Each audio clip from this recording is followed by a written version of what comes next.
お待たせしました。今日はアメリカの調査報道記者編集者協会、Investigative Reporters and Editors Inc.IRE のダグ・ハディックス事務局長からアメリカの調査報道の現状や IRE、調査報道記者編集者協会の活動についてお話を伺います。私は朝日新聞の編集員をしております奥山と申します。現在、日本記者クラブでは現役の記者を対象に調査報道の勉強会を行っております。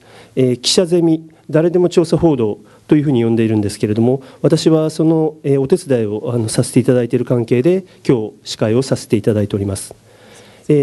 IRE、調査報道記者編集者協会は調査報道に取り組んでいる記者やデスク編集者を中心にアメリカの人が多いんですけれども、アメリカだけではなくて世界各国、私もそのうちの一人ですけれども、5000人以上がメンバーとして参加する非営利の組織です。アメリカのミズーリ大学のジャーナリズムスクールに事務局がありまして、ハディックスさんはその事務局長エグゼクティブダイレクターを務めておられます。 IRE は1975年に設立されました。取材の手法、ノウハウ、記事の出し方などなどについて記者ジャーナリストを相手にトレーニングをするワークショップをアメリカの各地で毎月のように開いています。あるいは記者たち同士で教え合ったり学び合ったりするためのカンファレンス、大会を毎年2回ずつ開いてきています。私は9年前にそのワークショップに初めて参加しました。本当にその日からすぐに取材に役立つノウハウを学ぶことができて、こういうふうにやればこういうふうになるんだということが、今でもその方法は使っておりますけれども、そういう非常に実践的な内容に感銘を受けました。8年前に初めて大会 IRE のカンファレンスに参加しました。会社の壁を越え国境を越えてジャーナリストとしての記者としての仕事への情熱とかノウハウとかやり方、アイデアを共有シェアしていることにとても感銘を受けました。5年前から私の朝日新聞の特別報道部の同僚の記者たちも毎年のように IRE の大会には参加するようになっています。ハディックさんはインディアナ大学でジャーナリズムの修士号を取って、その後オハイオ州にあるザ・コロンバス・ディスパッチなどいくつかの新聞社で記者やデスク調査報道に取り組んでこられました。その後 IRE の事務局のトレーナー職員となり、昨年事務局長になりました。では、まず通訳を含めて1時間ほどお話をお聞きした後に皆様からのご質問をお受けしたいと思います。通訳はサイマルインターナショナルの宇尾眞理子さんです。それではよろしくお願いします。Thank you very much. It is a high honor and privilege to be with you today. I am grateful for the invitation to speak to the Japan National Press Club. 誠にありがとうございます。今回このような形で日本記者クラブの場において皆様前にお話しできるご招待をいただいたこと、大変光栄に思っております。We participated in a workshop yesterday at Waseda University, and I learned that as journalists, we are alike despite the differences in our cultures and our country. 実は昨日、早稲田大学におけるジャーナリズムのワークショップに参加する機会がございました。その時に感じましたのは、確かに文化も違う、そして歴史も違う国も違うかもしれませんが、ジャーナリストとして非常に我々似通っているんだなということを実感した次第です。I also learned that you face similar challenges in your industry that we face in America. もう一つ私が学んだのは、米国で我々が直面している課題と同様に皆様も同じような課題に直面しておられるということでございました。Across America, newspapers are suffering as the advertising climate has changed dramatically. 実は米国におきましてはこういった報道というのは宣伝に関わる環境が激変した結果、大変今苦労しております。Most newspaper newsrooms today are one half the size and staff from 10 years ago. 例えば、米国における新聞でありますけれども、10年前と比べますと、その規模もまたスタッフの数も半減しているのが現状です。Only the very large national newspapers, such as the New York Times and the Washington Post, are growing. 実際に成長を続けておりますのは、ニューヨーク・タイムズ、そしてワシントン・ポストといったような全国紙だけであると思われます。Despite the obstacles, more news organizations are putting a renewed focus on investigative journalism. しかし、このような障害にもかかわらず、米国におきましては、やはりこの調査報道に対して多くの関係者が今注力をしているところです。We talk about watchdog journalism, which means accountability journalism. よく英語でウォッチドッグ、すなわち監視をする、万人の役をするという言葉が言われておりますけれども、まさにアカウンタビリティ、責任の所在を明確にする、そういった報道が重要視されております。Newspapers and TV stations are rediscovering the value of accountability journalism. ジャーナリズムにおけるアカウンタビリティ、責任の所在の価値を多くの米国の新聞、そしてテレビ局が再発見している最中にあります。Accountability journalism can be good for business. また、アカウンタビリティにのっとったジャーナリズムは、その営業面でも、企業にとってもプラスとなります。One large trend today is focusing on data journalism and multimedia storytelling. 今、非常に多くフォーカスされておりますのが、やはりそのデータに立脚したジャーナリズム、そしてマルチメディアを活用したそのストーリーテリング、物語を伝えるということです。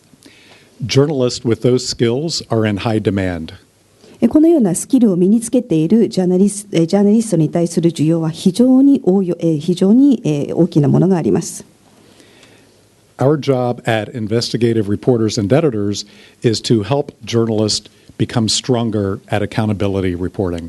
したがって私どもの IRE、米国調査報道記者編集者協会の我々の考え方としては、このようなアカウンタビリティ、責任に立脚したジャーナリズムを、そのジャーナリストを助けること、それが我々の使命であると考えております。To be better diggers of information. 要するにこういったそのジャーナリストがより良い形でその情報の掘り下げができるようにお手伝いをすると。To be stronger with data. またデータの利用に関してももっと力をつけることができるように。To be creative in storytelling using video and data and graphics on the internet.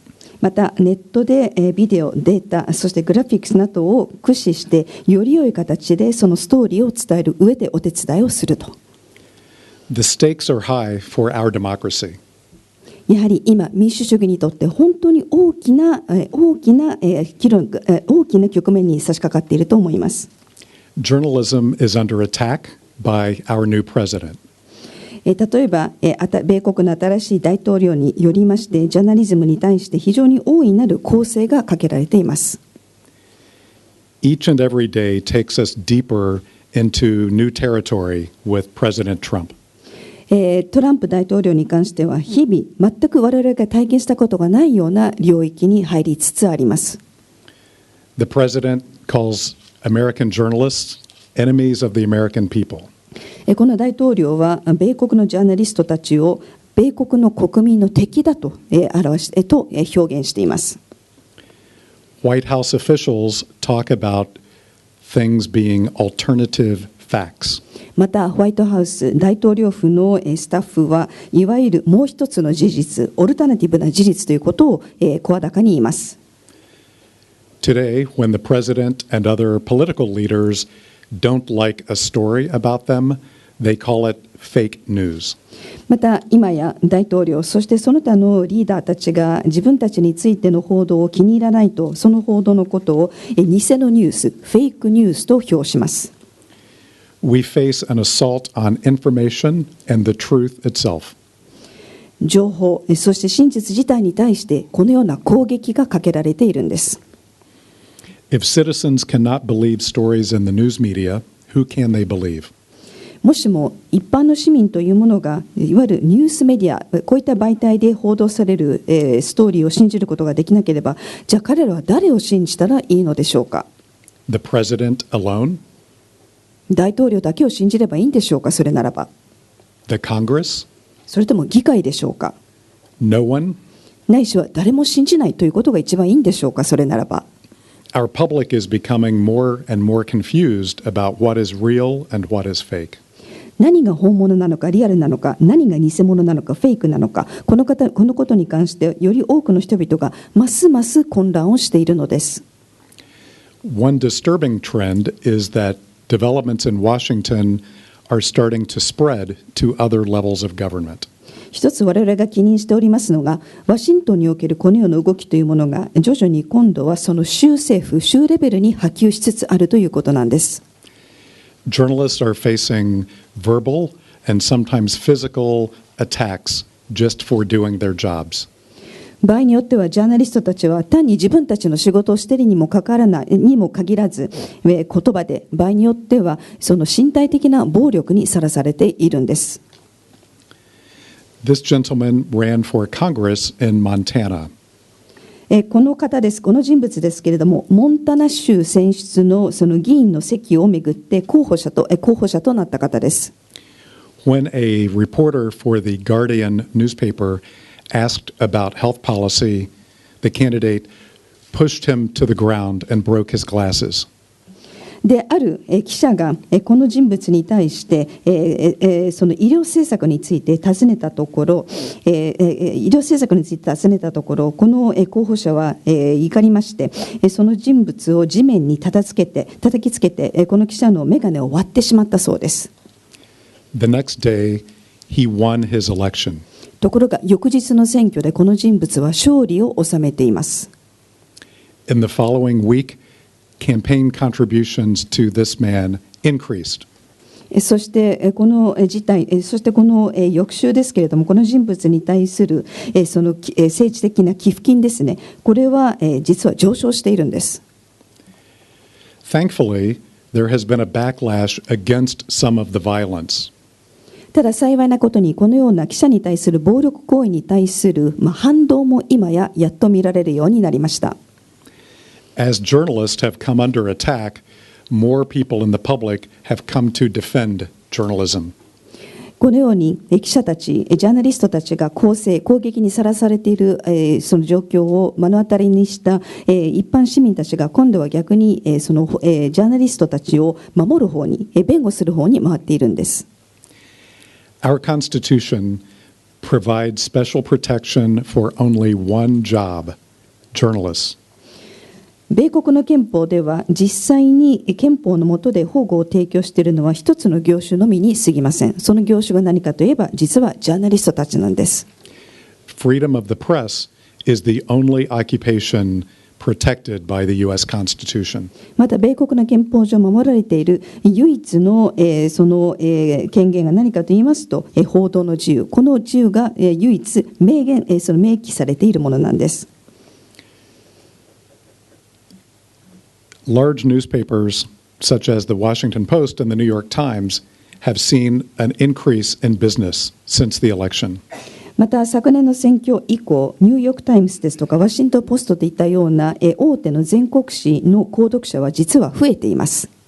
They are hiring more reporters and editors. また編集者にしても、それからその記者にしても、彼らこういった全国紙が採用している数は実は増えています。 They are covering the new president's administration very aggressively. そしてこういった人々は非常に精力的にこの新政権、そして新しい大統領の報道を行っています。 Major television networks and cable networks have seen an increase in viewership of political news. また政治的なニュースに関しては、米国の多くのテレビ局、そしてケーブルテレビ局では実は視聴者が増えています。 And organizations that support a free press are seeing increases in donations. また報道の自由を守ることに関わっている組織に対する寄付金も増えております。 At IRE, donations after the election increased by 50% over the previous year. 実は IRE に関して申し上げますと、選挙以降、その対前年比で IRE に対する寄付は実は 50% 伸びています。We see hope in that trend. この傾向を見ると、やはり希望を見出すことができます。Let me tell you a little more about investigative reporters and editors. それでは私ども IRE についてもう少し詳しくご紹介できればと思います。We are an NGO with 5,500 members around the world. 私どもは NGO です。そして全世界において5500名のメンバーを抱えております。During our national conference in Phoenix in June, we had journalists from 25 countries join us. 例えば6月に行われました私どものナショナルカンファレンスという大きな大会がフィニックスで行われましたけれども、そこには実に25カ国から参加者の方々が集まってくださいました。Including journalists from Japan.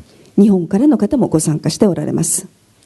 We are excited about new partnerships and new collaborations with journalists around the world.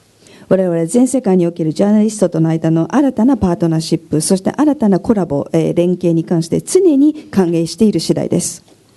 Our members are practicing journalists, students, and journalism professors. また私どものメンバー会員でありますけれども、現役のジャーナリストの方々、またジャーナリズムの教鞭をとっている教授の方々、そしてジャーナリズムを学んでいる学生であります。Our members work at newspapers, TV stations, radio, and magazines. また私どものそのプロのメンバーとしては、例えば新聞であったり、テレビであったり、ラジオ局であったり、ないしは雑誌社などに勤めております。We believe that every journalist should be a watchdog journalist. 我々の信念なんですけれども、一人一人のジャーナリストがその番人、すなわち監視をするジャーナリストでなければならないと思っています。Not just journalists on special teams. すなわちこの仕事は何か特別な任命を負ったそのチームだけが負うべきではないということなんです。Every topic can benefit from accountability reporting. すなわちどんなテーマであれ、どんな題材であれ、すなわちアカウンタビリティ、責任にの立脚したその報道の恩恵を受けることができると思います。How many of you became journalists because you love math? 例えば数学が大好きだから報道記者になりましたという方はどのくらいおられるでしょうか。いらっしゃいますか。It's the same in America. アメリカでも同じですので。But what people learn is that every story involves money and numbers and statistics. ただ多くの人が結局実感して学ぶことなんですけれども、どんなストーリー、どんな題材であれ、結局はお金、数字、そして統計が絡んでくるということなんです。That's why we put a lot of value in training journalists on using data for reporting. だからこそ報道にあたってデータをよりよく活用し、そして駆使できるようにそのジャーナリストに対するそのトレーニングというもの、これを我々は大変重要視しているのです。We train journalists to look for public records and other documents that help get closer to the truth. すなわち真実により近づけることができるように、あらゆる公式な記録ですとかその書類をちゃんと精査することができるように我々はトレーニングを行っています。 IRE runs 2 large national conferences every year. IRE では年に2回大きなカンファレンス大会を開催しております。 In March, the conference focuses on data journalism. 3月に行うカンファレンスにおきましては、データジャーナリズムというものをテーマとしています。We typically attract 800 to 1,000 journalists at that conference every year. その時点におけるカンファレンスでは、だいたい毎年800名から1000名ご参加くださいます。Participants tend to be younger and more technologically savvy. こういったこのテーマの大会に参加するジャーナリストというのは、どちらかというとより年齢層は若く、また技術に長けた人が多いということです。The national conference runs for 3 days and features activities and seminars in 9 different rooms. でこのナショナルカンファレンスですけれども、3日間行われまして、さまざまな活動を行ったり、またセミナーというものを行いまして、9つ別の部屋で同時並行でさまざまなセミナーですとかアクティビティを行っています。6 of those rooms are set up as computer labs for hands-on software training. で実際にその9つある部屋のうち6つは実際にその体験できるようなそのコンピューターラボとなっており、コンピューターのラボという形式をとっています。It is the largest data journalism conference in the world. おそらく世界の中で最大規模のデータジャーナリズムに関わるカンファレンスではないでしょうか。In June, our national investigative conference attracts 1,600 to 1,800 journalists. また6月行われます調査報道に関わるカンファレンスにおいてはだいたい1600名から1800名の方がお越しになります。This year, we had more than 125 journalists from other countries outside the United States. 今年のそのカンファレンスにおきましては、米国外から125名の方がさらに参加してくださいました。In addition, we provide training at regional workshops across the United States. またこういった活動に加えまして全米において我々はさまざまなその地域レベルのリージョナルワークショップという形式のトレーニングも行っています。We have a staff of 12 full-time employees and 10 part-time student workers. で12名のその専任のフルタイムのスタッフ、そして10名の若い学生のスタッフが手伝いをしてくれます。We have 3 full-time trainers. またそのフルタイムの専任のトレーナーとして3名おります。Newsrooms hire IRE to come into their organizations and do special training for their entire staff. またさまざまなニュースルームにおかれましては、そういったその個々のニュースルームにおいて特別なトレーニングをしてほしいということで、私ども IRE を呼び込んでくださることもあります。How to use data, how to use public documents, how to use social media. 例えば彼らが知りたいのはデータをどうやって使ったらいいのか、公式の記録というものをどうやって活用したらいいのか、ソーシャルメディアはどう活用するかということなんです。IRE also runs a data services department. また私ども IRE におきましてはそのデータサービスの部門もございます。Newsrooms that do not have the expertise to analyze data can hire IRE to analyze the data for them. 例えばデータの分析をするだけのそのノウハウがないニュースルームが例えば IRE を雇って彼らの代わりにデータの分析を行うということもあります。We can analyze data and produce interactive visualizations.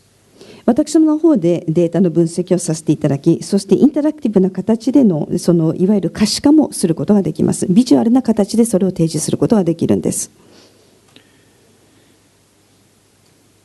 Many of our members are seeking advice about how to operate in the new political landscape in America. また多くの方々が今のアメリカにおける新しい政治的な環境の中でどのようにその報道を進めていったらいいのかということに関して助言を求めておられます。My advice applies to journalists in any country who face pressure and opposition from political leaders. この助言ですけれども、世界のどこであれ自分たちの政治的な主導者たち、そして政治家、そしてリーダーたちから、その報道するにあたって圧力がかけられているあらゆる国のあらゆる地域のジャーナリストにも当てはまることだと思います。I have learned that we face similar challenges in dealing with politicians who sometimes can be hostile to media. 時折、メディアに対して、敵対的な姿勢を取りかねない、その政治家、こういった政治家とどう、対応したらいいのかということに関して我々は同じような課題を抱えているということを私は学びました。My advice boils down to two items. で、私がアドバイスをさせていただくとすれば、2点になるかと思います。Focus on real news. まず1つ目ですけれども、いわゆるリアルニュース、真実のニュースにとにかく注力をするということ。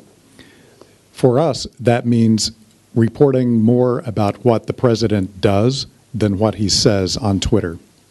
それは何を意味するのか、我々にとってこの真実を報道するということは今何を意味するのか、それは大統領がツイッターで何を発信したかではなく、この大統領がどのような具体的な行動を取ったか、それを報道することに尽きると思います。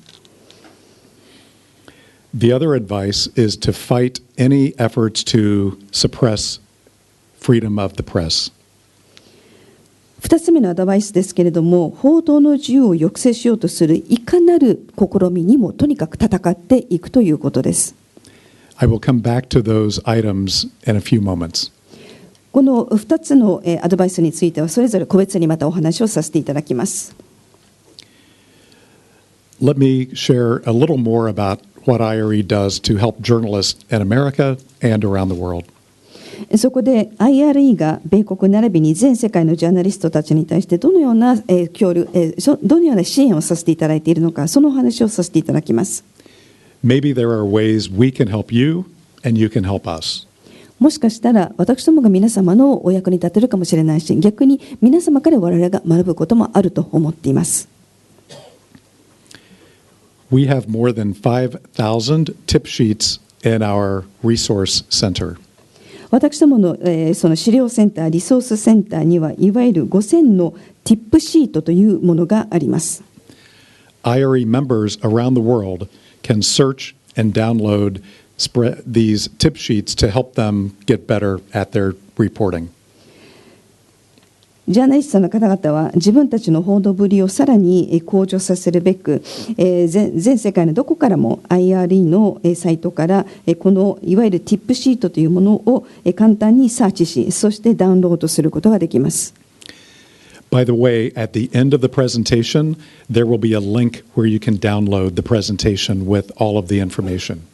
ちなみにご参考までに申し上げますが、今回このプレゼンテーションの中でご紹介したさまざまな情報を含めて、そのリンクも含めてこのプレゼンテーション、このプレゼンテーションの中で共有した情報に関しましては、このプレゼンの一番最後に、皆様がアクセスできるリンクをご紹介しますので、よろしくお願いいたします。I should have said that at the beginning, but the large crowd made me nervous. すみません、冒頭で申し上げるべきでしたけれども、これだけ多くの方々がおいでいらして最初びっくりしてしまって、その情報が飛んでしまいました。申し訳ございません。We also produce a newsletter that we send out electronically every 2 weeks. また、2週間ごとに私どもが電子的に発信しておりますこういったニュースレターもございます。Anyone can sign up to receive this. どなたでもこのニュースレター、お申し込みいただけます。You do not need to be a member of IRE to subscribe to this information. このニュースレターの情報に関しては IRE のメンバーでなくてもご購読いただけます。We share examples of good accountability stories and resources that journalists can use to improve their work. ジャーナリストの方々がより良い仕事ができるように、例えば非常に素晴らしいアカウンタビリティにのっとったそのストーリーの展開ですとか、ないしはリソースなどもご紹介しています。If you are interested in receiving the newsletter, the link will take you to a form to fill out. もしもこのニュースレターにご関心がある方は、後ほどこのリンクご紹介しますので、このリンクに行っていただければ、お申し込み用のその用紙も出てきますので、よろしくお願いいたします。We have more than 11,000 subscribers around the world to this newsletter. ニュースレターに関しては、今全世界で1万1000人の方が購読者となっておられます。We also produce a magazine 4 times a year. また年に4回このマガジン、雑誌も発行しています。IRE members can download the magazine from the internet and search issues going back to the year 2000. メンバーの方であれば、このサイトからこのマガジンをダウンロードしていただき、2000年まで遡って記事の検索をしていただくこともできます。journalists share advice about covering a whole range of topics and stories. 本当に広範囲なテーマですとかストーリーに関してどうやって報道したらいいのだろうか、ジャーナリスト同士でアドバイスを共有しているんです。I learned yesterday that a culture of journalists sharing their techniques is unusual in Japan. 昨日私知ったことなんですけれども、日本ではジャーナリストたちがその報道のスキルといいますか、その技術について共有することはあまりないんだというふうに伺いました。It has become the spirit of IRE, where journalists share with each other ways to get better. 実は IRE におきましては、ジャーナリスト同士がお互いを伸ばすためにいろいろな情報ですとかスキルについて共有するのが今や当たり前となっています。At our national conferences, we have 400 speakers. そういった精神に今やのっとっているんです。で、実はナショナルカンファレンスにはスピーカーの方が400名お越しになります。None of them are paid. みんな無償で参加してくださるんです。They view this as an honor to share their resources and their tips for other journalists. こういったスピーカーとして来られる方々は自分たちの持っているリソース、そして自分たちの言うなればやり方、ヒントというものを他のジャーナリストに共有できることを光栄だと考えて参加してくださるんです。Does this sound crazy to you? どうでしょうか。皆様から見ればこれはクレイジーな発想でしょうか。Maybe. もしかしたらそうなのかもしれません。You also may connect with IRE on Twitter or Facebook for regular updates about investigative reporting in America. また、米国における調査報道のアップデート、その最新情報であれば、例えばツイッターですとか、Facebook などもご覧いただけるかと思います。We also share information about fellowship opportunities at American universities and other opportunities that might be of value to you. 米国の大学におけるそのフェローシップのチャンスですとか、逆にまたさらに皆様にとって非常に価値あるかもしれないさまざまなその機会についてもこういった形でご紹介しております。IRE also has built a large resource center of 26,000 stories. また2万6000のストーリーというだけの非常に大きなその情報のストレッジというものも我々 IRE では持っております。IRE runs a very prestigious national awards competition. また IRE では全国規模で非常に評価の高い賞なども提供しております。We have categories for newspapers, TV stations, and even student publications. カテゴリー、その賞のカテゴリーとしては、例えば新聞、そしてテレビ局、そして場合によってはその学生によるその発行なども賞の対象となっています。Each year, we receive more than 1,000 entries in the IRE awards. この IRE 大賞、IRE アワードに関しては、毎年1000件もの申し込みをいただいております。When a journalist enters the IRE award competition, they fill out a long form with information about how they did their story.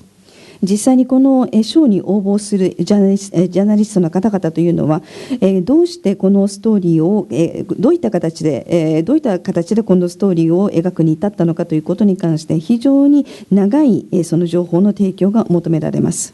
These are the stories that we have for searching and downloading online for IRE members.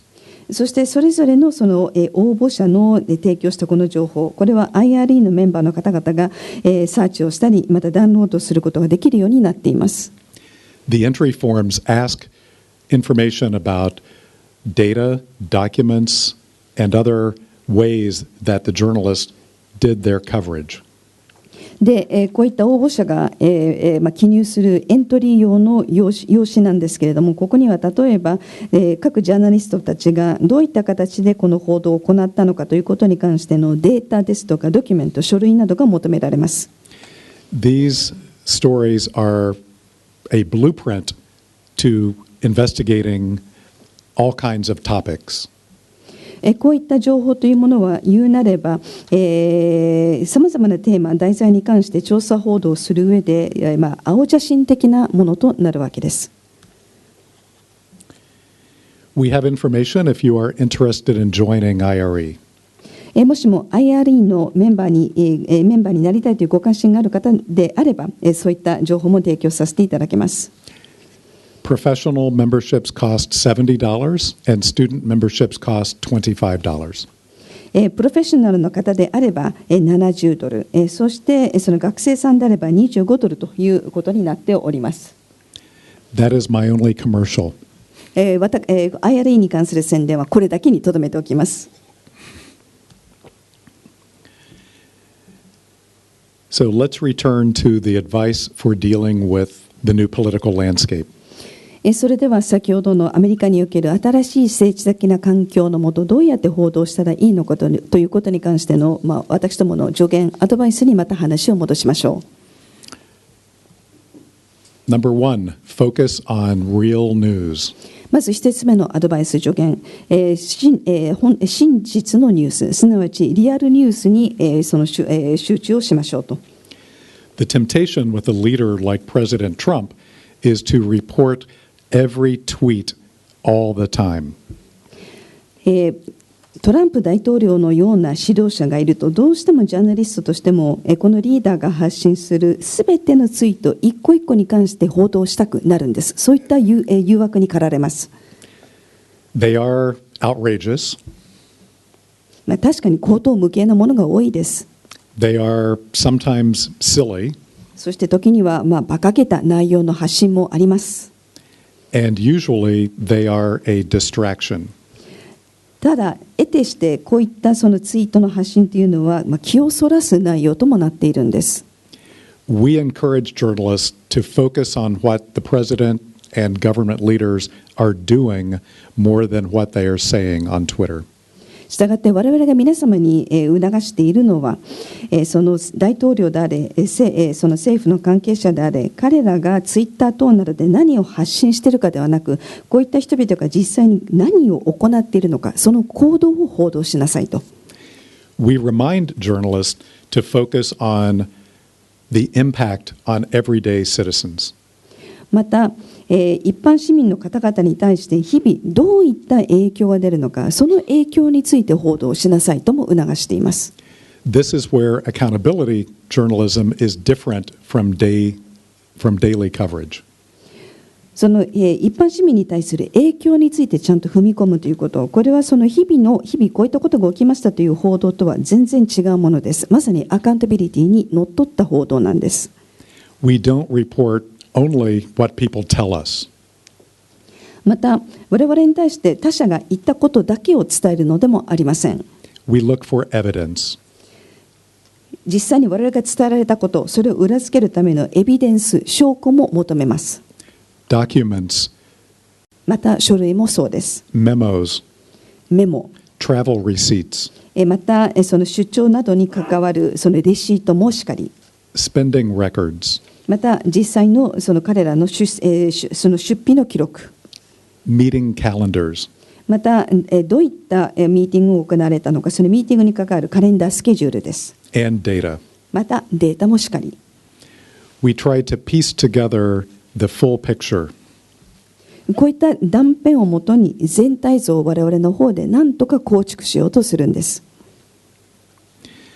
We have a saying in America for journalists. アメリカではジャーナリストについてこういったことが言われています。If your mother tells you she loves you, check it out. 要するにジャーナリストがよく言われたこと、もしもお母さんが大好きだよと言われたとして、お母さんが大好きと言ってくれたならば、ちゃんとその裏付けを探せと。Be skeptical of everything. 要するにお母さんが大好きだよという言葉すら信じできないんだから、とにかく何に対しても懐疑的でありなさいと、すべて疑いなさいと。Look for evidence. 要するに証拠を探しなさいと。We publish a blog that highlights some of the best watchdog reporting around the world to remind journalists to keep their focus on real news. ジャーナリストたちの方々がいわゆる本当のニュース、真実のニュース、リアルニュースにこれからも注力できるように、我々の方では最も優れたその番人としての監視役としてのジャーナリズムのその情報といいますかストーリーをまとめて提供しています。If you have a story that you would like to share, the link will allow you to give us a little information to publish it on our blog. それをブログで提供しているわけです。ですので、もしも皆さんの方でぜひ自分のこのストーリーをぜひ共有したいということであれば、後ほどリンクをご紹介しますので、そこでそのブログという形で共有していただければと思います。Not to publish the full story. ただそれはそのストーリーをすべて全体公表するということではありません。Just a short description and a link to your story. 要するに用紙だけをご紹介し、そしてその皆様のそのストーリーに飛ぶことができるリンクをご紹介するというスタイルです。We enjoy helping inspire journalists with good work from around the world. 本当に世界各地の素晴らしい報道ぶりをご紹介することで、我々はジャーナリストの方々に言うなれば、インスピレーションを与えたいと考えているんです。We also are working with other journalism organizations and NGOs to resist efforts to limit press freedom. また報道の自由を制約しようとする試みに対して他のニュースの組織、そして NGO と我々は連携をして戦っています。In January, I attended a meeting in Washington with 50 other representatives of journalism groups. 今年の1月のことですけれども、実は他の50のジャーナリズムグループの代表と私はあるミーティングにワシントンで参加いたしました。We shared ideas about how to resist efforts to weaken the news media. ニュースメディアを弱体化しようとする試みにいかに抵抗していくのかということに対してお互いに意見交換を行ったのです。Just as in Japan, journalists in America are very competitive. 日本と同様に米国でもその報道の世界というのは非常に競争が厳しいものです。Everyone wants the scoop. みんなスクープが欲しいのです。But at this meeting, I heard a word that I have not heard used so much with journalists. ところがこのミーティングにおいては実は今まであまりジャーナリズムの世界で聞いたことがないある一つの言葉が頻繁にささやかれました。That word is solidarity. その言葉が何か、連帯という言葉です。I have never seen anything like this in my 30 years as a journalist. ジャーナリストとして30年の経験を持つ私はこのような体験を今までしたことが一回もありません。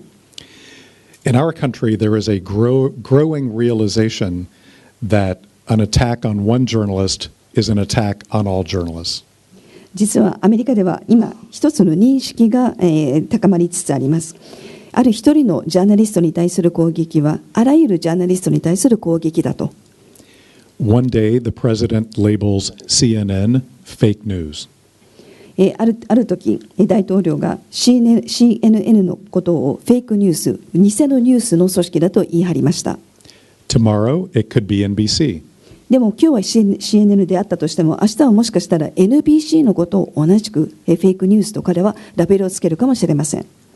And the next day, it could be the Los Angeles Times. そしてその次の日はロサンゼルスタイムスをフェイクニュースと彼はレッテルを貼るかもしれないんです。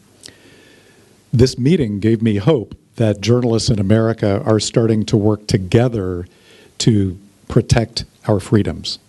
このワシントンでのミーティングですけれども、報道の自由を守るためにジャーナリストたちが連携をし得るんだということに関して私は、希望を感じることができたんです。We understand that countries around the world look to the United States for leadership on issues like this. このようなテーマに関して米国にリーダーシップの姿をリーダーシップを求めるというのが世界のその他の国々の考え方であるということを理解しています。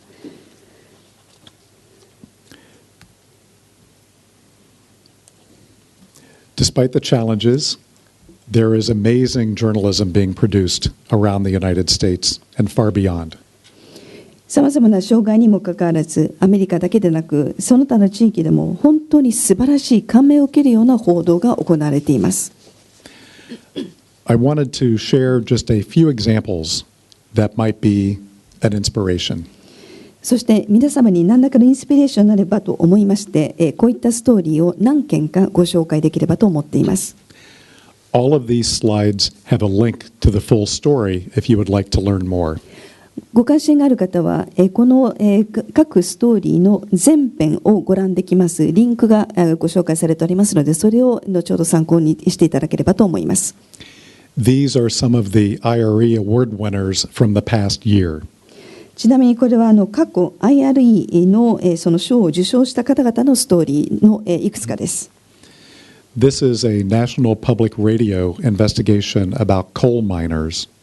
これはナショナルパブリックラジオというラジオ局が行いました報道なんですけれども、炭鉱労働者を報道したものです。They discovered disparities in government numbers about the true number of coal miners who have black lung disease. 実はこの炭鉱労働者の中でその肺病を抱えたその患者数に関して政府の発表した統計と現場における統計との間で格差があるということに気がついたそうです。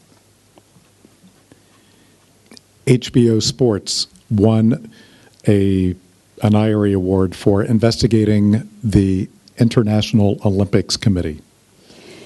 こちらの例は HBO スポーツです。実は国際オリンピック委員会 IOC に関して彼らが行った調査報道に関して IRE は賞を提供したことがあります。They documented negative effects on Rio, Sochi, and Beijing. 実はリオ、ソチ、そして北京大会に関わるこの一連の行動によるマイナスの影響について報道したものです。Another investigation looked at where federal money was misspent after a large hurricane. このもう一つの例ですけれども、非常に大きなハリケーンの後、連邦政府の拠出した資金がいかに悪用されたかということを報道しています。This is a great example of the journalism advice, follow the money. 先ほどの助言、すなわちその調査報道に関してはとにかくお金をたどりなさいというアドバイス、それを実践した素晴らしい例だと思います。Following the money often leads to important stories. その資金の流れをたどるということを行うと得てして非常に大きな、その大きなストーリーにぶち当たることがあります。A TV station in Indianapolis investigated a local charity. インディアナポリス州におけるあるテレビ局がその地元のチャリティー団体のストーリーをこういった形で報道しました。This is an example of using hidden cameras for reporting. これは報道にあたっていわゆる隠しカメラを活用した例なんです。They produced videos showing that donations to this charity were going to the family members of the leader of the charity. ここではちゃんとビデオにすべて捉えられています。本来このチャリティー慈善団体に対して行われましたその寄付がこのチャリティー慈善団体のリーダーの家族のメンバーが活用してしまったということ、これを全部ビデオで捉えています。People who were needy were not getting help. 実際に支援を必要としていた人々に対してこの支援が届かなかったということです。Food donated for homeless people was being sent to the director's family to feed his pets. 実際に食べ物がないホームレスの方々のために集まった食べ物、これをなんとこのチャリティーのリーダーの家族が持ち帰ってしまい自分たちのペットに与えていたと。She is amazing, right? CBC in Canada investigated accidents at railroad crossings. これはカナダの CBC の報道です。踏切における事故の実態を報道したものです。This is a great example of using a data set in a country that had never been used before. 今まで活用されたことがない国において、いかにこのデータセット、このデータ集がうまく活用されたか、その素晴らしい例だと思います。Their investigation found crossings that did not have proper lights and gates and resulted in deaths. この報道の内容が何かと言いますと、この踏切において十分な照明設備もなければ、十分その踏切を防止するだけの設備もなかった、それが多くの事故につながっているというものでした。The newspaper in Houston investigated chemical factories all around Houston, Texas. こちらは、ヒューストン市における新聞社の報道の例です。テキサス州ヒューストンにおけるさまざまなその化学製造工場、これを報道しています。This story is a great example of using mapping to let readers interact with your story. これはまさにそのマッピングを非常にうまく活用している最たる例だと思います。そうすることで購読者はこのストーリーをインタラクティブな形で見ることができます。Readers could explore their own neighborhoods to see where dangerous chemicals were being stored or produced. 例えばその危険な化学物質が自分の近所のどこで製造され保管しているのか、このマッピングを活用することで購読者の方はすぐに見ることができます。With Hurricane Harvey last week, many of these facilities are now underwater and in danger. 先週、大型ハリケーンハービーがこの地域を襲いました。その結果、この地図で示されております多くの化学製品工場が浸水してしまって、今非常に危険な状況に置かれています。This investigation is now helping authorities and the public understand how to reduce the dangers. しかしこの報道があったおかげで市の当局もそして市民の方々もどうやったらその危険水準を引き下げることができるのかということを考えるようになりました。It is also an example of information that is held by the government but often is not shared with the public. また得てして政府が持っている情報が一般市民とは共有されていないということの良い例ではないかと思います。Until a newspaper does an investigation. 要するに新聞社が調査報道するまでは政府が持っていたこういう情報は一般市民と共有されることはなかったわけです。A newspaper in Florida examined all of the heroin overdoses for 1 year. これはフロリダ州における新聞社の報道です。1年間においてヘロインの過剰摂取でいかに多くの人々が命を落としているかという内容です。They published a photo of more than 200 people who died in Palm Beach in 1 year. その1年間、フロリダ州のパームビーチというエリアにおいてこのヘロインの過剰摂取で命を落とした200名それぞれの写真をこうやって掲載したんです。On the internet, you could click on each photo and get that person's story. ネット版ですとこのそれぞれの写真にクリックすればその亡くなった方の個人的な情報といいますか、その今までの歴史を見ることができます。It is a great example of literally putting a human face on a complicated problem. 非常に複雑なテーマ、問題であるにもかかわらず、その一人一人の人間の顔をまさに文字通り描写した、そういった報道でありましょう。Seeing all of these faces makes us care more about the problem. それぞれ一人一人の顔をこうやって見ることによって、我々はこの問題に対してもっとその注意を払おうと思うわけです。The International Consortium of International Journalists 国際的なジャーナリストの国際コンソーシアムという団体です。conducted the largest global investigation in the history of the world. この団体ですけれども、世界おそらく歴代の中で最大規模の国際的な調査報道を行いました。the Panama Papers involved more than 300 reporters around the world working together. パナマ文書です。このパナマ文書ですけれども、全世界で300人を超える記者が共同で連携してまとめたものです。It is a wonderful example of the new kinds of collaboration happening. まさに新しい種類の連携、コラボレーションを表す素晴らしい事例ではないでしょうか。The Washington Post won a Pulitzer Prize for investigating Donald Trump's charitable donations. これはワシントン・ポスト紙です。ピュリツァー賞を受賞いたしました。この記事の内容は何かと言いますと、ドナルド・トランプ氏の慈善団体に対する寄付の実態に迫ったものです。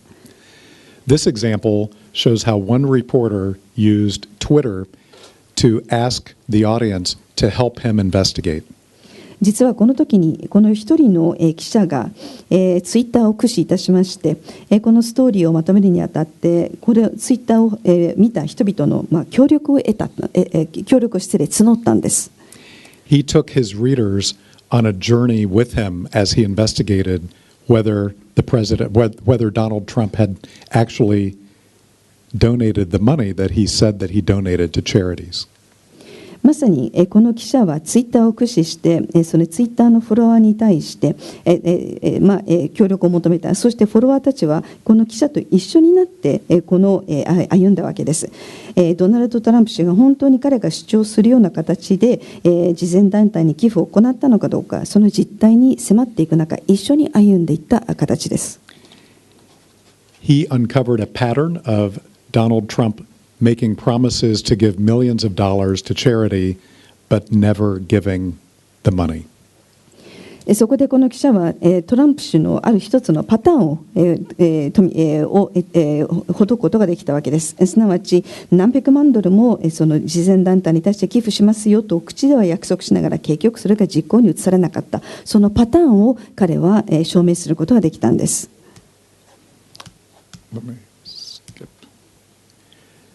One more, the Kansas City newspaper investigated a German company that produced a giant water slide.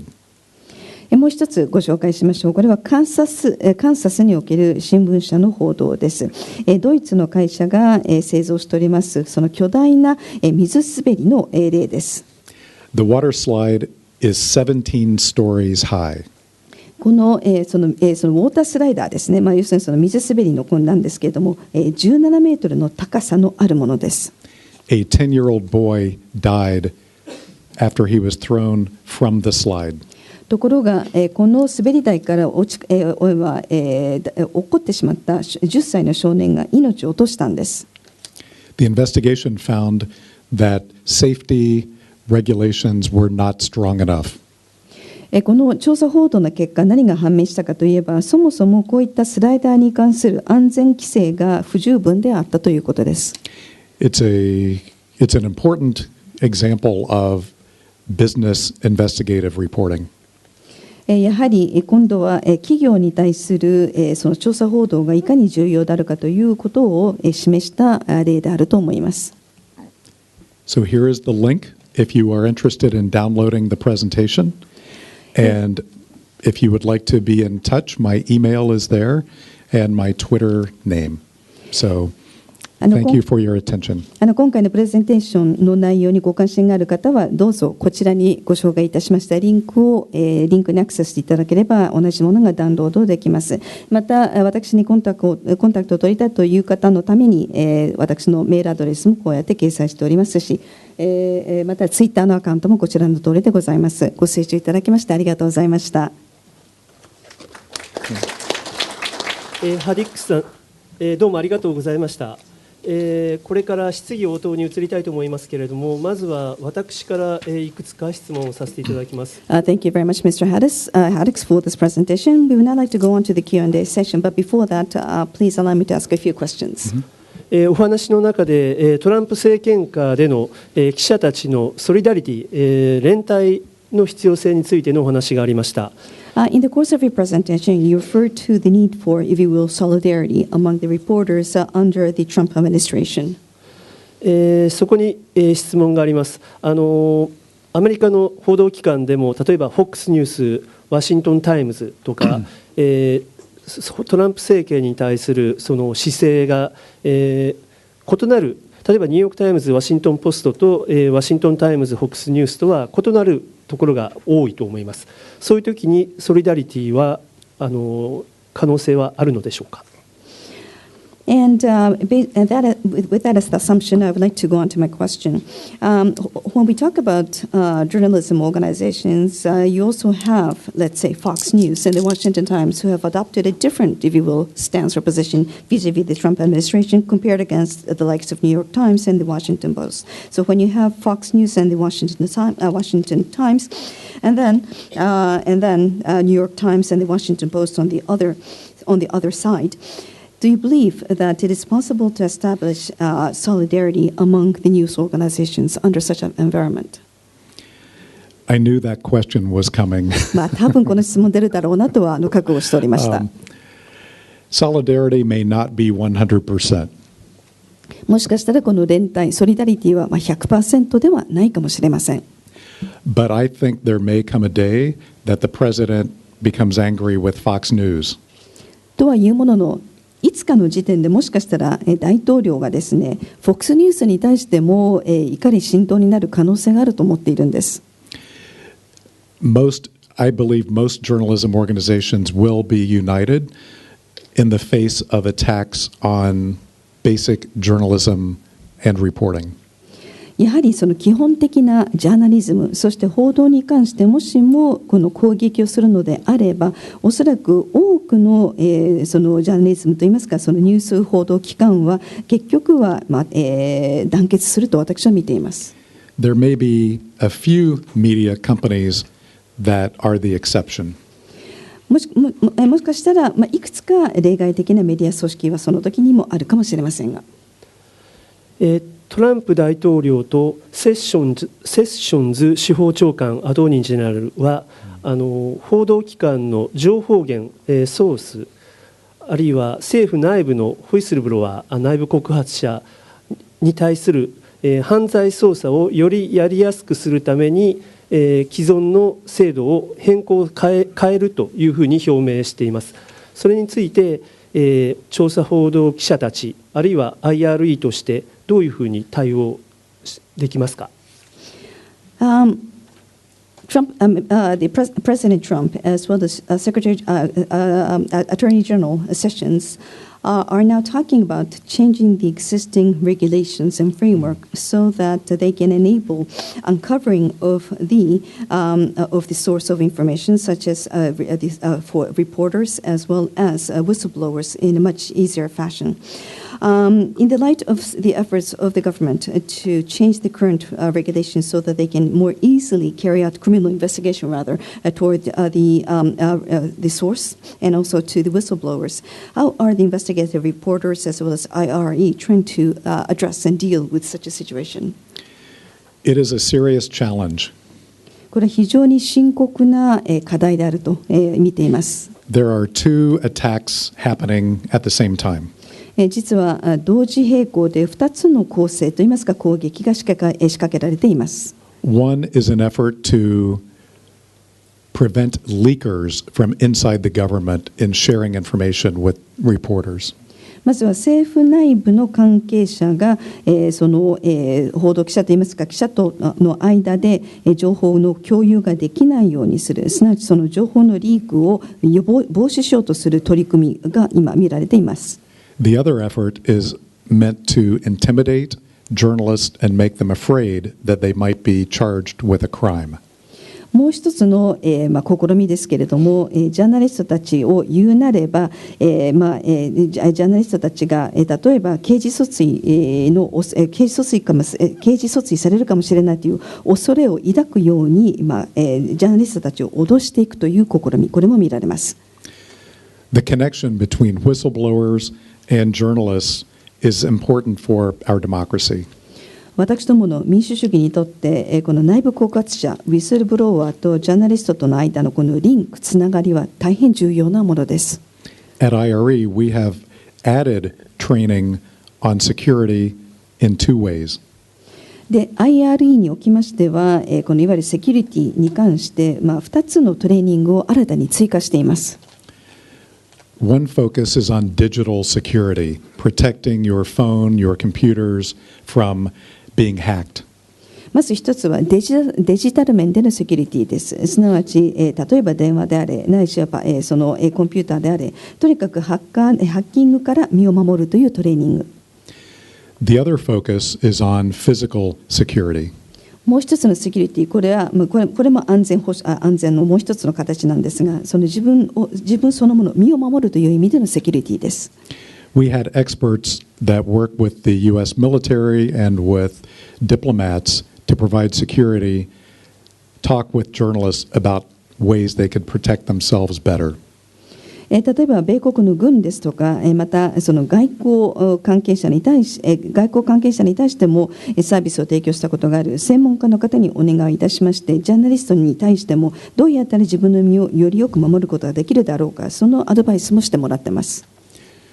Some organizations, such as the Washington Post, have hired security experts to work with individual reporters who have been threatened. 例えばワシントン・ポストの例ですけれども、実際に脅迫を受けたことがあるその記者に対しては、実際にセキュリティのそのプロを採用して守るということもというところまで行っています。Those security experts have visited their homes and given them advice about being safe with their families. こういったそのセキュリティのプロが、この記者の自宅まで訪問して、例えばまた自分の家族をよりよく守るためにはどうしたらいいのかということに関してアドバイスをするということも行われています。So we are working on lots of training to protect sources and to protect journalists. したがってその情報源、そしてジャーナリストを守るためにさまざまなトレーニングを私ども IRE で行っております。私からもう一問、IRE では、記者たちが社の壁を越えてお互いに取材のノウハウやテクニックを共有しています。それは無償であるというふうに今日お聞きして、少し驚きました。日本でも、この日本記者クラブにおいては今年度から、記者たちの社の壁を越えて、調査報道のノウハウを積極的に教え合おうという、勉強会、記者ゼミというふうに呼んでおりますけれども、それを、月2回のペースで今開いてきております。もし何らかアドバイスを、先輩としていただければありがたいと思います。Well, one last question from myself. At IRE, you're encouraging active sharing of, if you will, skills and know-how among investigative journalists, rather, transcending different organizations so that they could better become investigative reporters. Now, as far as, and I was also surprised by the fact that at IRE national conferences, many of them are attending for no compensation whatsoever. Here in Japan, here at the Japan National Press Club, starting from this fiscal year, we have begun a new initiative, if you will, a seminar, whereby 2 times a month, we would actually have a forum whereby the investigative reporters actively share information. And that being the case, as you are the front runner, if you will, of such initiative, we would very much appreciate your advice as to how we can improve our own initiative. It's encouraging that you are moving in that direction. まずこの記者クラブにおきましても同じような方向性を目指していると伺って非常に心強く思った次第です。We find that journalists usually like to talk about their successes. もともとのジャーナリストというのは自分の成功体験というのを喜んで話したがるものだと思っています。They can still be competitive on getting the scoop and getting one story. もちろんそのあるスクープないしはある記事をめぐってはもちろん競合関係にあると思います。But they are comfortable sharing advice about using certain documents or data or tactics in general. ただ、例えばこういったデータ、こういった書類、ないしはこういったその、戦術を、いかにうまく活用できたかということに関しては、得てしてジャーナリストの方は喜んでアドバイスをしてくれるものだとも思っています。My advice is to survey your membership on what topics are most important to them and that they would appreciate training the most. で助言ということであえて申し上げるのであれば、ぜひこのゼミの参加者の方々に対して、どういったテーマに関して最も関心が高いのか、どういったことを一番知りたがっているのかということをまず調査をされることをお勧めしたいと思います。If you identify those needs, then you can figure out which journalists have skills to help other journalists in those areas. そういったその参加している方々のニーズを把握することができれば、そのニーズに最も応えることができるジャーナリストが誰であるのかということを特定することもできるかと思います。We rely on our members to tell us what we need to do to help them. 私ども IRE におきましても、メンバーの方々に、どうやったら我々が皆様のお手伝いができるのかということを教えていただく、本当にメンバーの方々に頼っているんです。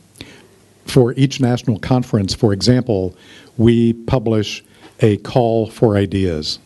例えば、IRE のナショナルカンファレンス大会におきましては、毎回メンバーの方々に新しいアイディアの募集をしております。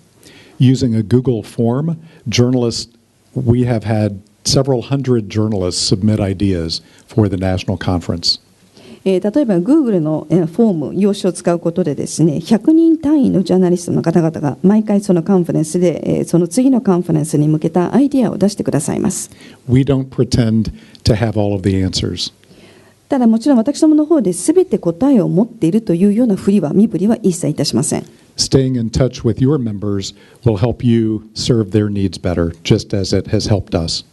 私どもがそうであったように、皆様におかれましてもそのメンバーの方々のニーズというものを常にそのキャッチすることで、彼らのニーズにより応えることが可能になると思っています。どうもありがとうございました。それでは会場から質問をお受けします。質問のある方は手を挙げてください。私が指名いたしますので、近くのマイクを使って氏名と所属を名乗ってから簡潔にご質問してください。So we now come to the Q&A. We'll ask the person to come to the podium. Sorry, to the microphone, and they will be asked to identify themselves. Please use the microphone. 一番前の方。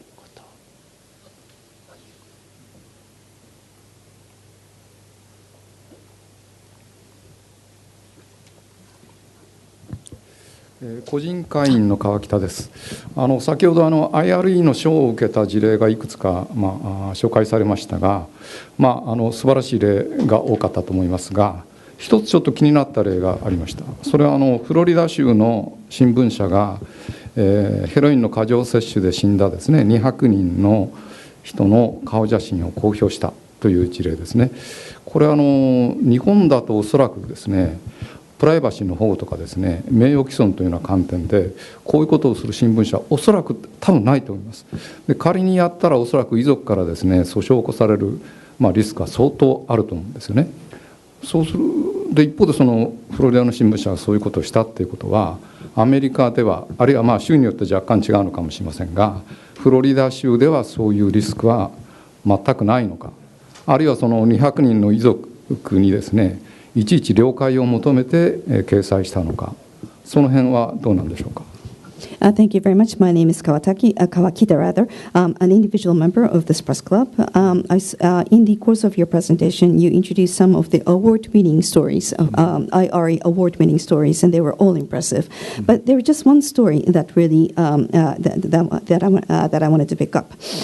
It was about the newspaper in Florida covering the heroin overdose problem, and they cited, or they uploaded rather, 200 photos of 200 victims. And that that caught my attention because in Japan, because of the so-called privacy concerns or the possible risk of a libel suit, a newspaper company in Japan would be very hesitant to publish the photos of those people. And even if they were to go ahead with the story, with the photos, then there's a very high risk that the families of those people in the photos would actually sue the newspaper. So this is my question. In the newspaper in Florida, and maybe there is a difference, a variance from state to state, but in the case of the state of Florida, was there no risk that such a story could have led to litigation? Or was it the case that the newspaper sought the consent of the families of each 200 individuals before they cited the photo, before they posted the photo? Excellent question and very important points.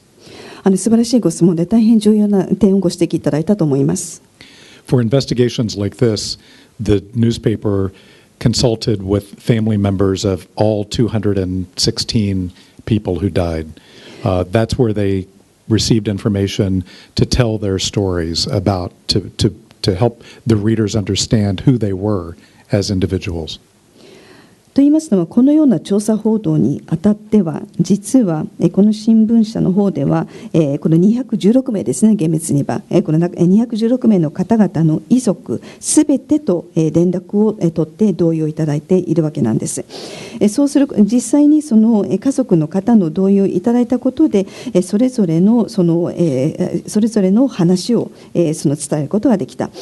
どういった人物だったのか、その人物像を伝えることが可能となったわけなんです。On a major story like this that is sensitive, the news organization would make every effort to talk with the families and get their consent, regardless of what the law says.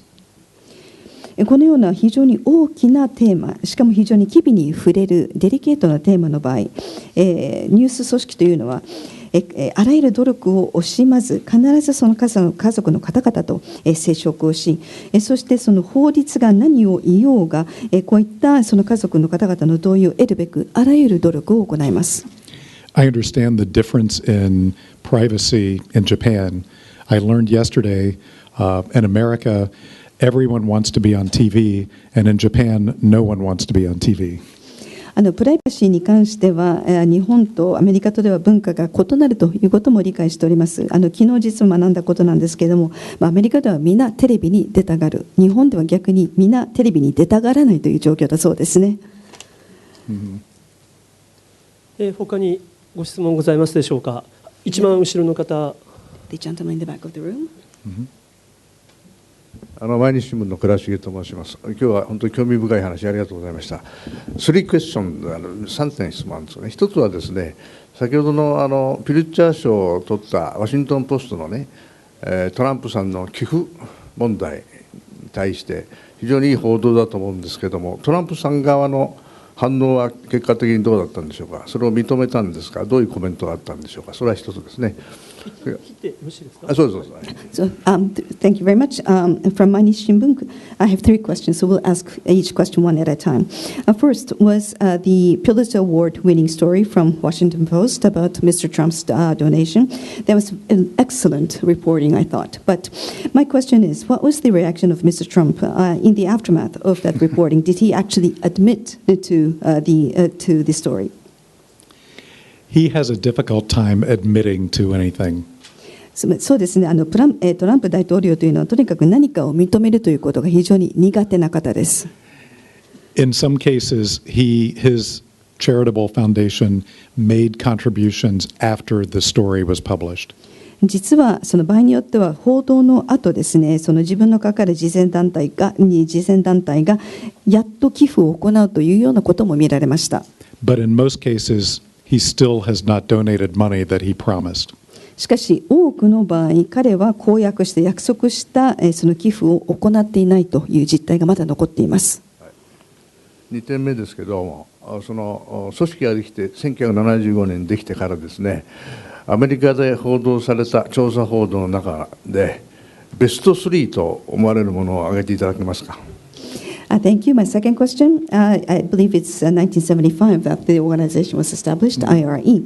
So if you were to, let's say, pick out three top best, the best investigative reporting stories to date, what would they be? The top three, the best three stories that you have seen at IRE? Since 1975? Yes, since 1975. That is a very hard question. 非常に大変な難しいご質問ですね。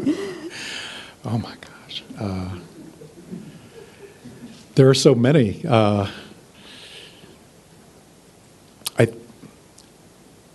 Since 1975. In the U.S. In the U.S., I have to think back.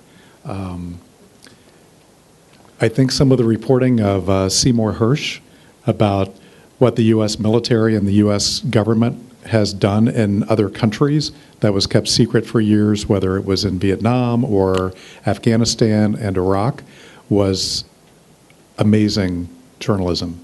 そうですね、もう本当に数多々あるんですけれども、一つ思い浮かぶのがですね、シーモア・ハーシュという記者が行いました米国の軍だとか、ないしはその米国軍ですね、ないしはその米国政府が世界のその他の地域でどういったことを行ってきてしまったのか、例えばベトナムにせよ、アフガニスタンにせよ、ないしはイラクにせよですね、どういったことを行ってきて、しかもそれを秘密にしていたのか、それを暴露した、そのストーリーがまず素晴らしかったと思います。Recently, the Atlanta Journal-Constitution did an amazing story about doctors who abused their patients. また比較的最近のストーリーですけれども、アトランタ・ジャーナル・オブ・コンスティテューションというところが報道いたしました。医師による患者に対するさまざまなその乱用といいますか、その悪意ある行動ですね、これを暴露したということもあります。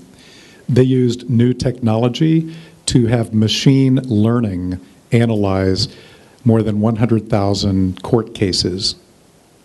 実はですね、この報道にあたっては、その新しい技術、すなわち機械学習というものを駆使いたしまして、10万という単位のさまざまなその訴訟に関わる記録を、精査したそうです。And the third story was right before 1975, but the story most journalists in America look to is coverage of Watergate by Woodward and Bernstein as setting the standard for investigative reporting.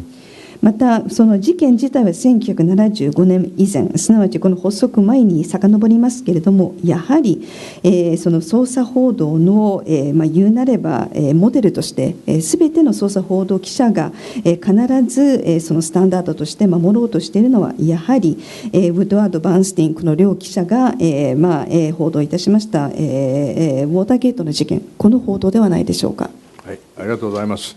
ではラストクエスチョンですけれども、世界のね報道関係者と連絡を取り合っているということだったんですが、今中国におけるですね、調査報道もあると思うんですけどね、そのことについてのご関心があるかどうか、それについてどう見ておられるか、もしご意見があればお知らせください。Thank you. This is my last question. I know that your organization is in contact with investigative reporters throughout the world. And we are aware that there is investigative reporting in China as well. But to the extent possible, are you able to comment on the state of investigative reporting in China and whether or not you're in contact with those reporters? You're a very good journalist. You have hard questions. 本当に一番厳しい質問を投げかける素晴らしいジャーナリストでいらっしゃるなと思います。IRE has conducted, let me see, how can I say this? IRE has conducted training of journalists doing investigative work in China. そうですね、IRE では中国において報道、その調査報道を行っているそのジャーナリストに対してトレーニングを行ったということはあります。I probably should not go any further with details. ただ、それ以上の詳細に関してはちょっとここで踏み込んでお答えはしない方がよろしいかと思いました。はい、ありがとうございました。Thank you very much. Thank you. はい、他にご質問ございませんでしょうか。Other questions?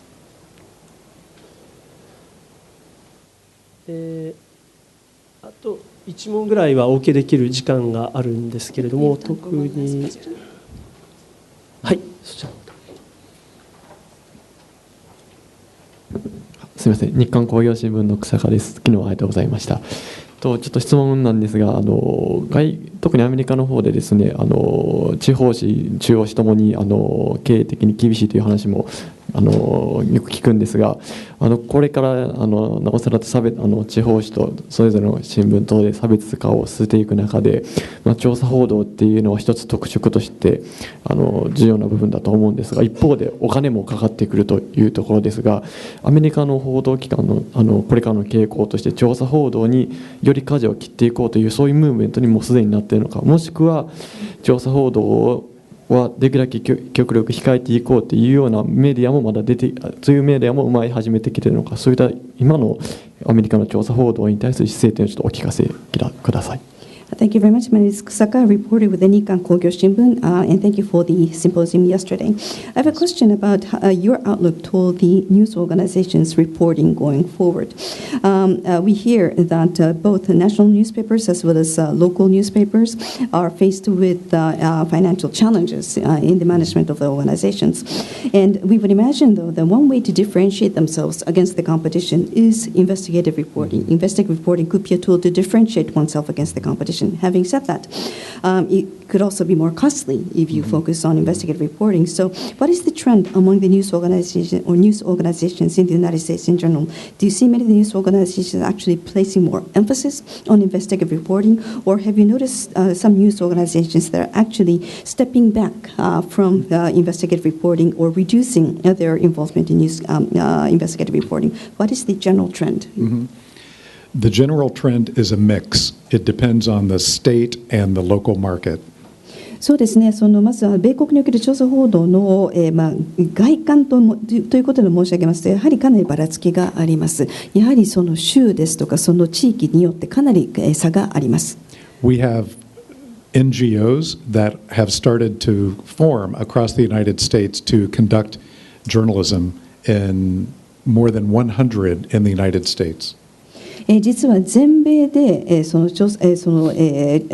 ーナリズム報道を行おうということで結束されている全米規模の NGO の数が実は今や100にもなっています。Almost all of them are focusing on investigative reporting. このような形で全米規模で調査報道をするべく発足した、NGO ですけれども、みんな調査報道に非常に力を入れております。In many cities, they are providing new competition to newspapers that never had that type of competition before. そしてその結果ですね、多くの米国のその地方都市において今まで競争というものがなかったような、今までなかったような競争がこのような NGO によって生まれつつあるという状況もあります。So in those cities, some newsrooms are actually increasing their watchdog work because of the new competition. したがってこのようにその NGO がその自分たちの町に入り込んできたということで競争が激化した。その結果そのより良い形で監視役を務めなきゃならないということでニュースルームの規模を拡大しているような地方都市もあるんです。In other markets, newspapers are forming partnerships with the NGOs and with TV stations in their markets so that they can collectively do investigative work together. またその市によってはですね、その町の地方紙が例えば地元の NGO ですとかテレビ局とパートナーシップ連携を行うことで一緒になって連携してその地域の調査報道を行うというような状況にあるマーケットもあります。Collaboration is the newest trend, largely because of the financial pressures that most news organizations face. 多くのニュース組織がこの財政的に圧迫されている状況の中、新しいトレンドとして顕在化しているのがこの連携の動きだと思います。It is not easy at the beginning and can be very combative when news organizations work together for the first time. 立ち上げの最初の段階ではもちろん決して物事はたやすくは進みません。やはりこのニュース組織が一緒になって連携しようと思うとかなり激しく戦い合うこともあります。But many of them are starting to learn how to play together and share their toys. しかしみんなですね、徐々にお互いにそのおもちゃの貸し借りができるようになっている、一緒に遊べるようになりつつあります。それでは予定の時刻になりましたので、これで終わりにいたします。ハディックスさん、どうもありがとうございました。クラブからの記念品を差し上げます。